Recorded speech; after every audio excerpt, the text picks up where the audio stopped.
This channel is about fun and sharing everything I know.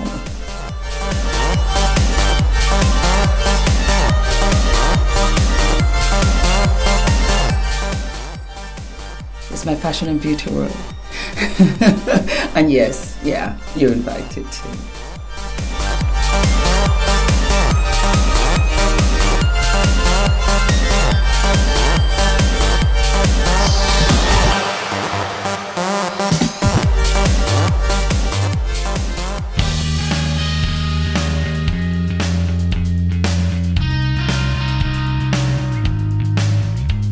Okay, so in my last episode, I had talked about a new chapter called Sister to Sister, and I am so terribly humbled because the response was so very strong.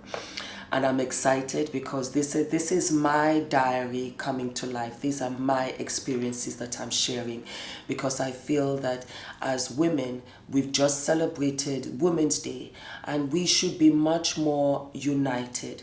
I also want to mention that it really disheartened me the way Khloe Kardashian and what's this other girl's name?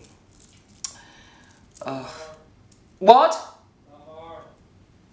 I can't hear you. Not Lamar. She quarreled with the other girl.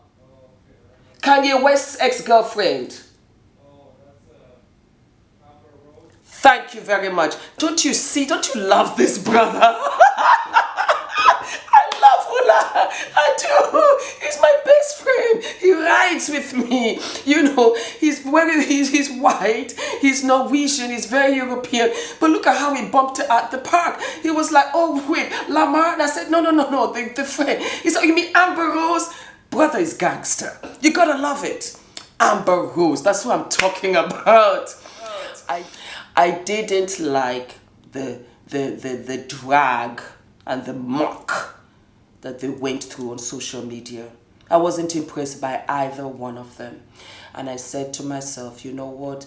We call ourselves sisters. We fight for women's rights. We want equality, so on and so forth. And just look at how you're taking yourself 10 notches down. I was embarrassed. I didn't care to find out the details or how it ended or whatever. It was just the junk of it all. It didn't show us in a good light. And I say that to say, I understand where Khloe came from and I understand where Amber came from. What the two of them did not understand was that we should stand united. Because when you're not united, you fall apart and we are vulnerable. Hence, sister to sister. We all have our stories, we all have our tribulations, but if we share and we empower and we encourage, perhaps there will be a break in the cycle for the younger generation. And it's important to me because I have nieces that are growing so fast in this social media savvy world. We have to do something. So, moving along, I am going to do sister to sister with every episode I do. I will do the beauty tutorial, fashion tutorial, and after that we will have sister to sister, and then it will be a range of subjects, of course, relationships, revenge, jealousy, anger, aspirations, who's your woman crush Wednesday. We're going to do all of that. Now, like I said, it was a huge response. And the first question that I got was from my Instagram. And her name is Being Priscilla. And Being Priscilla said, oh, Fumi, I can't wait for the wisdom that you will impart on us. I'm so humble. Thank you.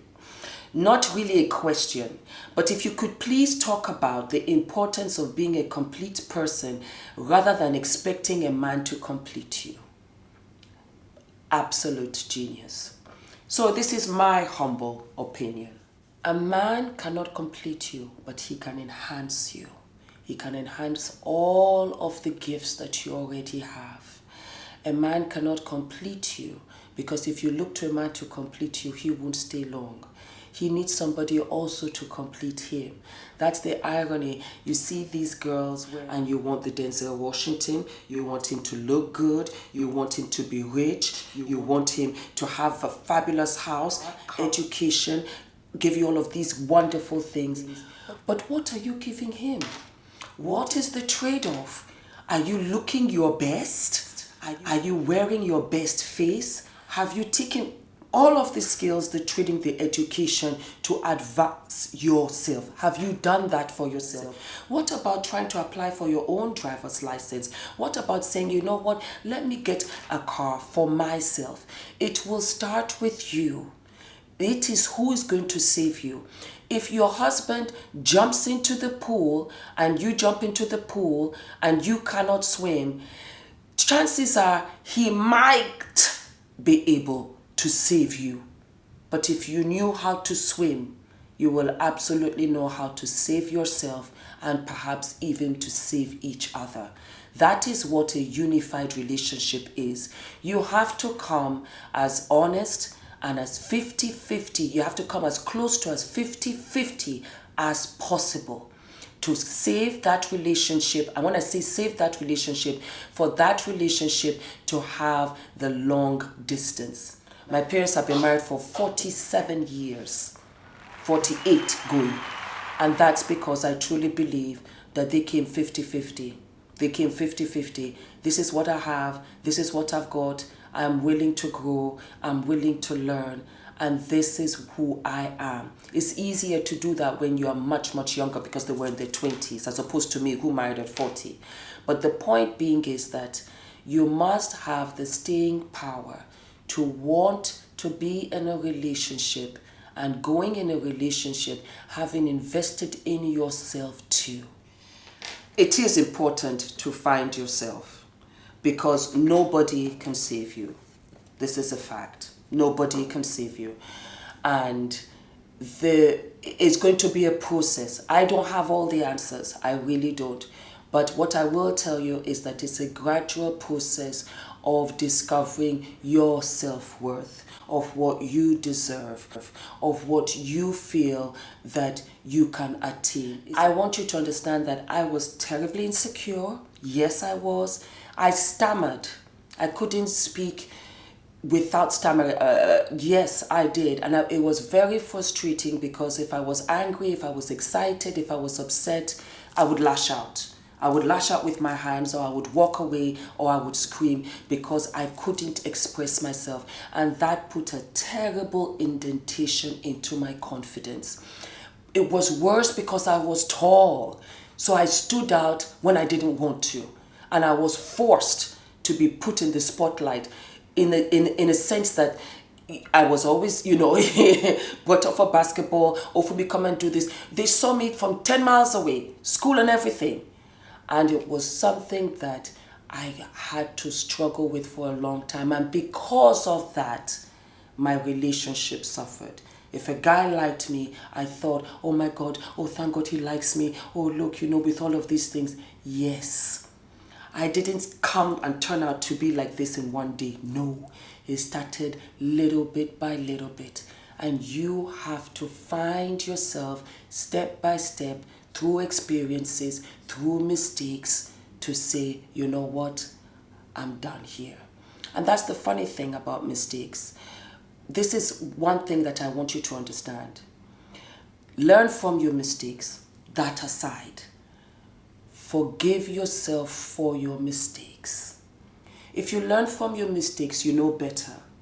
But then you punish yourself because you feel, oh my God, I did that. How could I have done that? You have to forgive yourself. You have to forgive yourself to pull yourself forward, to gain the confidence back. A man, your mother, your father, your husband, your boyfriend, he cannot save you. You will save yourself because you have to love yourself completely first before you even know what you want from somebody else. This is extremely important. So, the first chapter is about finding yourself. Don't find it in a man. Don't find it in food, because all of us, we struggle with. Don't find it in drugs. Don't find it in drink. Find it in yourself. break yourself down, tear yourself down, go into those dark corners that you really don't want to visit. Go there and face your demons. And if it means that you have to go to therapy, okay. I prefer you going to therapy than going to a friend because they don't have the professional expertise. They have their own issues too, and it's going to be an ongoing process. So you pray to God Almighty and you find some sort of outlet and therapy where you can nurture and become friends with your past. But you have to forgive your past. Once you forgive your past and forgive yourself, then you begin to heal. In beginning to heal, you'll find your confidence. In finding your confidence, you'll be able to put one foot in front of the other and venture out into this big world and find out who you are, who you want to be, what you want and need and desire. I was broken. Because I was broken, I didn't know what I wanted. By the time Ula had come around, I had been battered, bruised, but I had healed. And I was complete in myself. And I said, this is who I am. And this is what I have to offer. You don't want it, don't need it. You need to step aside because I'm good enough for somebody else. Don't be in my light. You have to be your own voice. And you have to speak up for your own self. Break the cycle and start afresh the next day. The next day is another invitation to the party called what? Called life. Until next week. Love and kisses.